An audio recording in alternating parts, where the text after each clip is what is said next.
Sarah, maybe at some point, if Jesse Minter has all of the say that we've been discussing, he'll call up Steve Smith Sr. and say, I want you on my staff from an evaluation standpoint, because Steve as an evaluator, Steve as a player, of course, future Hall of Famer, someone that had a stint in Baltimore, played the game with a nasty edginess and a playmaking ability that was second to none in a lot of ways during his generation. Steve has given good perspective on two of Lamar Jackson's newest red zone weapons. The day 2 player and USC wide receiver, Jacobe Lane, and the day 3 player in Indiana wide receiver, Elijah Sarratt, originally from Baltimore, technically Stafford, Virginia, but went to St. Francis Academy. Got a bunch of different snippets here, Sarah. I know you and I have been watching this and consuming all of his content.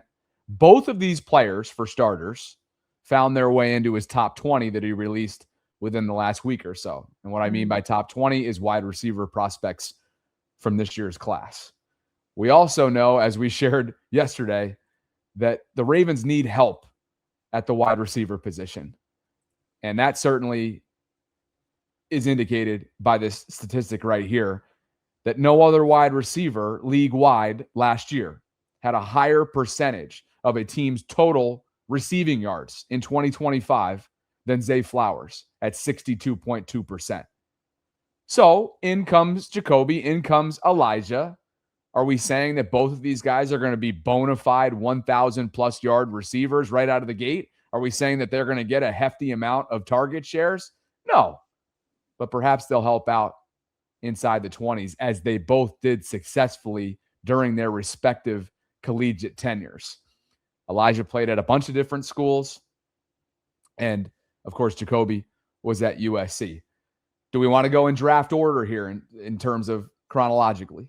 Yeah, let's do it. Let's go with Jacoby and see what Steve has to say about him. I always appreciate Steve's objective, honest evaluations.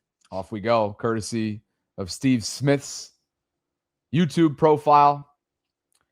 And, of course, James Palmer, formerly of NFL Network, does the hosting job with Agent 89. Lane he's such a dynamic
I need more than that.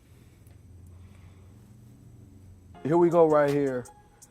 Man, I really think this play says a lot for me, that you just don't see this out of the young player. But I love seeing it. Watch. Tall guy, 6'4". Boom. Stems inside. Yeah. That's a good route. Yes. Man, really impressive, bro. Really impressive. But that's what off coverage. Yeah. Steve, in that route, and it just seemed like that he had more urgency in the route. He had more of a mission to him. Mm-hmm. Exactly. Than what you see in some of the other ones. Now, this is where releases are questionable. Right? So, boom, that works. That's perfect. But Does that work on Sunday? That works on Sunday if you are the third or fourth corner, yes. But that's not working against Patrick Surtain at all. Just showing you some plays that really can display what he could be, what his effectiveness is. But yes, there's a limited route tree. However, there's also some other plays. So this play right here, this is a good play.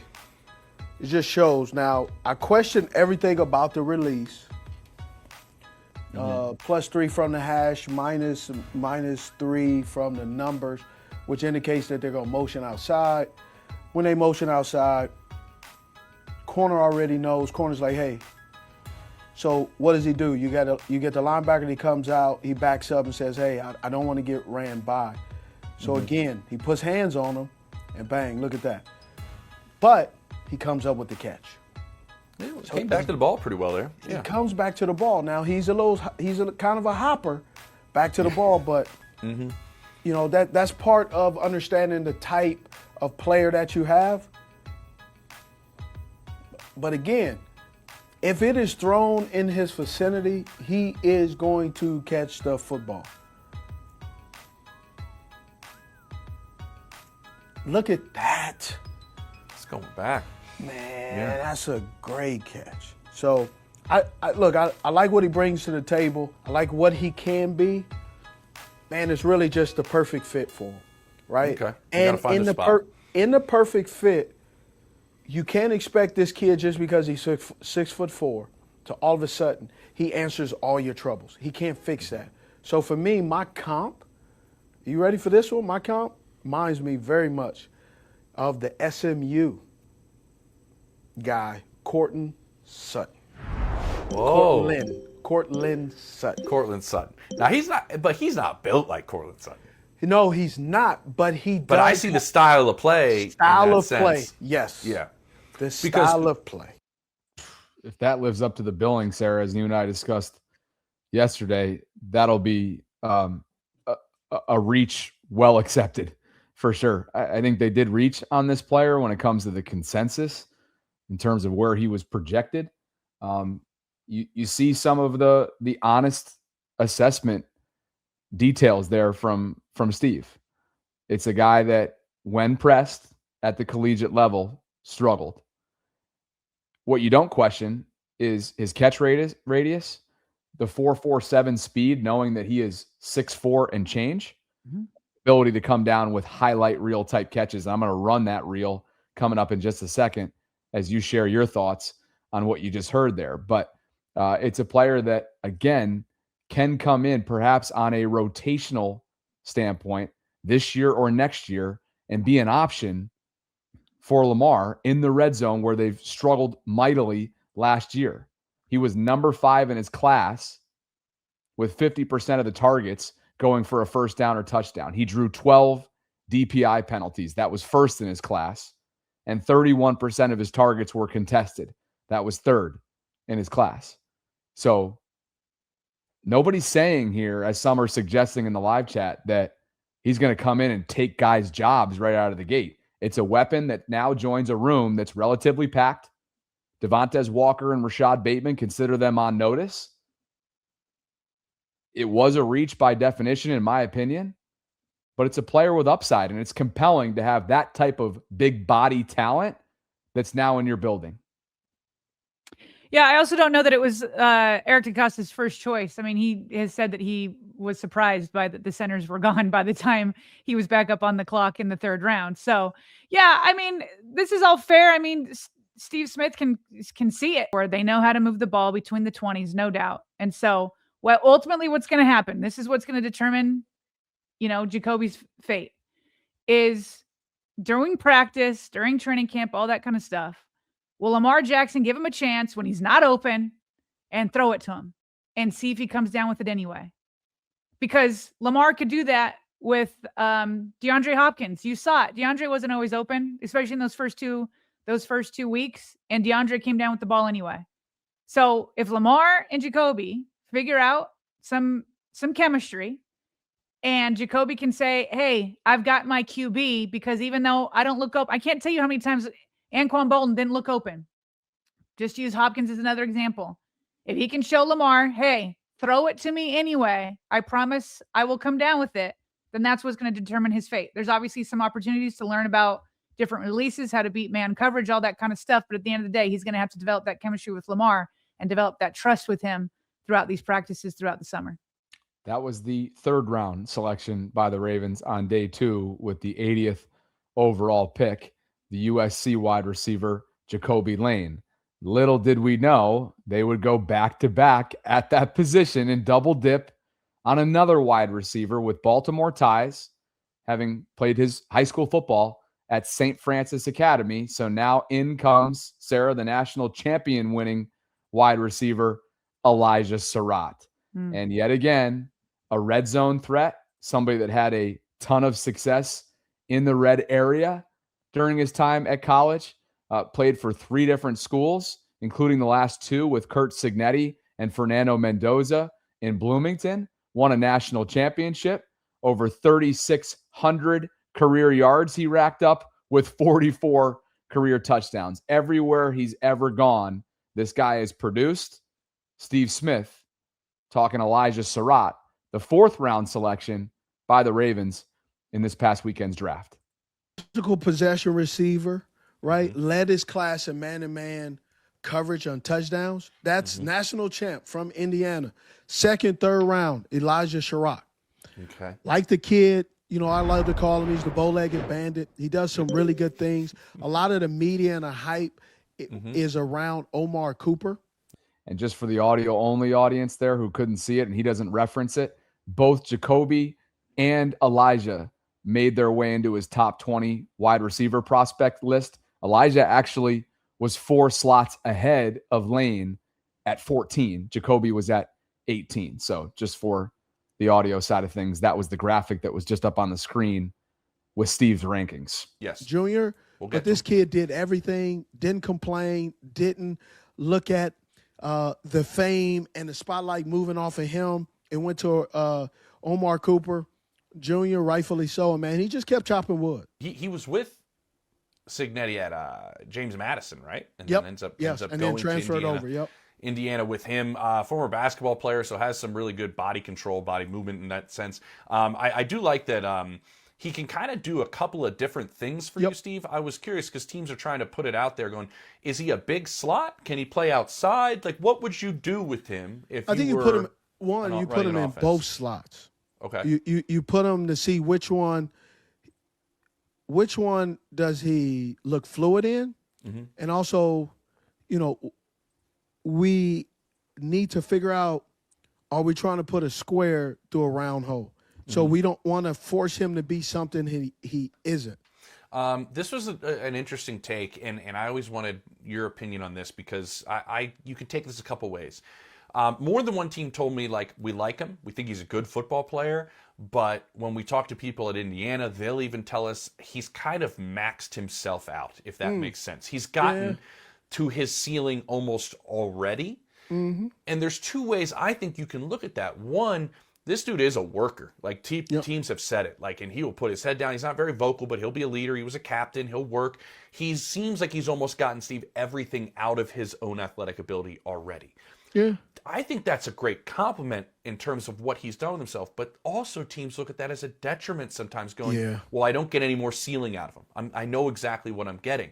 How would you take that type of opinion on a guy like Sarratt? So the fan of the player is going to take this the wrong way.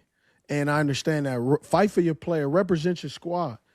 But it's the same reason why DK Metcalf dropped and went to the Seattle Seahawks. There are a number of teams that had the opportunity to pick him up. There's a number of teams had the opportunity to trade for him. But it all depends on which pair of glasses you're looking at.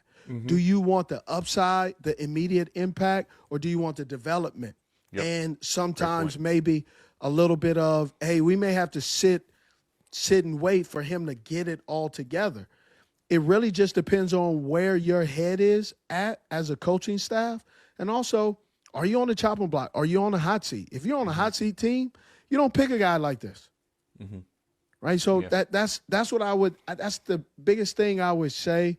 Right. But, you know, if a guy is if one team has said we think he's peaked, well, what are you looking to get out of him?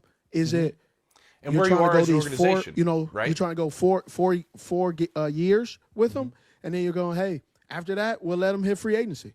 Just depends on where you are. Exactly. Specifically in that back end of your room, right? If you're like, he's going to be our 4, but man, this guy catches every third down at, when he's at Indiana. He's reliable. We know exactly what he's going to get. We already have these guys. He can be an option in some things. That's great for us. Other teams are looking, hey, we want our 4th receiver to be somebody that maybe down the road can be, our 2 can maybe down the road be developed into this. So there's all these different things that play about where the guys are at. I just thought that was an interesting take about Sarratt that was given. Clearly that segment was recorded prior to the draft. They were projecting where he might land. Jesse Minter's seat, as we know, is not hot.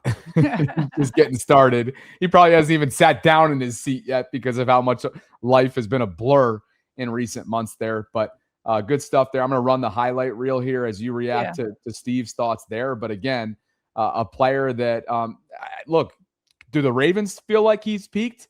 I can't imagine any team that's bringing in a player with this amount of production that Elijah brings to the table that they've known inevitably for years since his St. Francis Academy. Because look, St. Francis Academy, Sarah, as you remember, is a breeding ground for NFL talent. The Ravens know that school like the back of their hand. And so I would imagine they still feel like there's plenty of meat left on the bone, so to speak. And look at the production, whether it was at JMU, whether it was at Indiana. 56% of his targets were a first down or a touchdown. That was second in the class. 10 of his red zone touchdowns, number 1 in the class. And you see some of the other numbers here. This was a 4th-round selection by the Ravens with the 115th overall pick. Your thoughts on Agent 89's analysis? Well, I saw another video actually of when he talked about him, and it was a little bit more into the X's and O's and the technique in a little bit. Those two were kind of talking about what you were just talking about, like, is all the kind of juice already squeezed out of him, and what does that mean? But in another video that he did, it was actually going into the college national championship, and he was talking about him and his teammate. Is it Omar Cooper Jr.?